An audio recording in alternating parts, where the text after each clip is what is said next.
Why am I talking about this? As you can see here, New Line Cinema have announced that we are going to be getting new Lord of the Rings movies. And yeah, I don't know what to make of this. I'm hoping this is something. I've not actually read this article. I'm going to read it as we go through here. This was Stephen that sent this over. I presume Stephen did read them. I am clearly not professional. I am going to read through them though and try and get a general gist of this story, where they're coming at this from, because I certainly do not want to see a remake of the original, that trilogy, a remake of the Lord of the Rings books. They've been done. They are true artistic genius. They will never be topped, and we don't need it. It's only 20 years ago. Maybe in another 20 years we can think about it, try to redo it, but it's way too soon. And I'm not for it probably even 20 years from now either, because it just can't be topped, what Peter Jackson gave us. So I'm going to be intrigued to go through this, and it'll be a learning experience for me and the viewer, I hope. And this is what I'm going to read. I'm going to read this. New Lord of the Rings films are in production from the same studio that created the landmark film trilogy, which ran from 2001 through 2003. It's fucking right there. John Rhys Davies, Sean Astin. I had Sean in my head, but I can never remember the Astin. I don't know why. He's a class guy. Brilliant guy. I don't know what it is about him. He looks like potentially a character that could pop up in an Edgar Wright movie alongside Simon Pegg. He just gives me that vibe. He could pop up as a sort of like stout little English guy in a pub.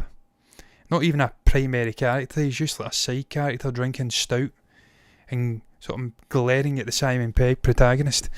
And then later on he gets fucking drop kicked when shotguns are getting unleashed and stuff like that. I'm basically just giving you hot fuzz with Sean Astin.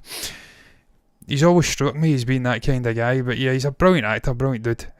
But I can never remember his fucking name. And it's probably because I've never seen the Goonies. But we'll go through this. Something about the way I said that there so it gave me Alan Partridge vibes. I don't know why.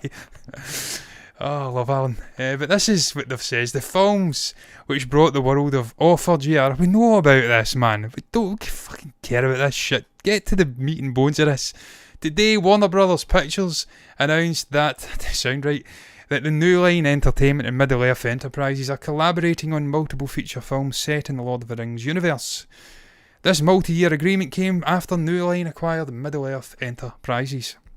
These films, which will be based on both the Lord of the Rings and fuck, God, don't do it, will be new projects in addition to the anime film The Lord of the Rings, The War of Rohirrim. That sounds interesting, The War of Rohirrim. Rohirrim. An anime movie in that style. Getting a hardcore sort of anime specialist director in to do that, because that is just an art form unto itself. There's a whole world out there just waiting to be tapped into that we don't even know where to start with. We've dabbled with reacting to that, doing watch alongs to that. We don't even know where to fucking start. That would be very interesting. Just the artistic style of that sounds brilliant to me. It's production as well. What could these Lord of the Rings films be? I guess we've not got any more meat to the bones of this. It's just been an announcement we're going to be making movies. I know for a fact it won't be from the Silmarillion, because the Tolkien estate hold that closer than close. Like a fucking pro poker player, they are not giving up the rights to that. They just aren't, man. I can't envisage films being based on the Silmarillion ever being released, really. Obviously the actual Rings of Power on Amazon was vaguely set in that timeline, the Second Age, I believe, of Middle-earth. But they didn't have the rights. It was just the appendices of The Lord of the Rings, which were fucking massive and gave a lot of information, which is what you've got to love about Tolkien. He's created such a rich world that even the appendices are worth reading. I hope I'm saying that right. But the point being, I'd be very, very much highly dubious of any work out of the Silmarillion ever being adapted to film. But we'll see. While it's possible they will be straightforward remakes, and of The Hobbit, also the other three books, that seems rather unlikely. It is telling that they announced the new projects would be based on The Lord of the Rings and The Hobbit rather than Tolkien's posthumously published work, The Silmarillion. Yeah, I mean, that's not going to happen. We know that's not going to happen, as I did say. What would be interesting to me with this would be perhaps coming at it from a different angle. Perhaps, I don't know, it's almost like Endgame, where you're going back in time and you're seeing it from a different perspective. Also, we can't remake the elaborate sets and fucking de-age all of these actors. Some of these actors are dead that were in the original trilogy. But in a sense, what I'm saying, perhaps giving us backstory to some of the major characters who popped up, the likes of, I don't know, Legolas, the likes of, I don't know, Elrond. Getting back, again, that would tie into stuff in the Silmarillion. I don't know how that would fucking work. But just doing something different, almost like the War of Rohirrim. Doing something different, retelling brilliant, epic stories that popped up and were vaguely mentioned in The Lord of the Rings, but not fully fleshed out because there was a fucking full-on war to save the actual Middle-earth happening, and they didn't have time to really embellish much more. Doing something different, man, focusing on, I don't know, fucking characters. Aragorn, how he rose from this kid to a Nemorian, one of the last, if not the last Nemorians, to being in and around the elves of Rivendell. Something like that. I don't know how they could do it, man. It's interesting that they are potentially getting back to this world. I think, if nothing else, it's perhaps not been a complete critical success, and perhaps even not been a complete success with the entire Lord of the Rings fandom, but the Rings of Power TV show has definitely shown that there is an interest. I feel in the Lord of the Rings, it's an IP that is very much alive and kicking, and there is great scope to do things with it. It's just getting the Tolkien estate to fucking give you the meat and bones of perhaps a Silmarillion. There's so many great stories in there, man. There's a whole history of this landscape, the rise and fall of full-on empires and fucking Morgoth and huge spiders, Goliath I think it was. There's so much going on, the elves, rich history, the children of Hurin.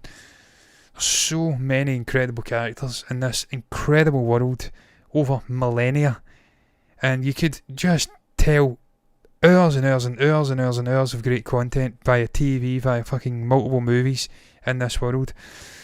Sadly for me though, they just do not have the rights to that content to make that happening. So what we are then left wondering is, where the fuck do you take stories, new films based in and around the events of The Lord of the Rings and The Hobbit when it's already been done? The Hobbit has 3 movies out of like I don't know how long The Hobbit is, but it's much shorter than all of the Lord of the Rings books.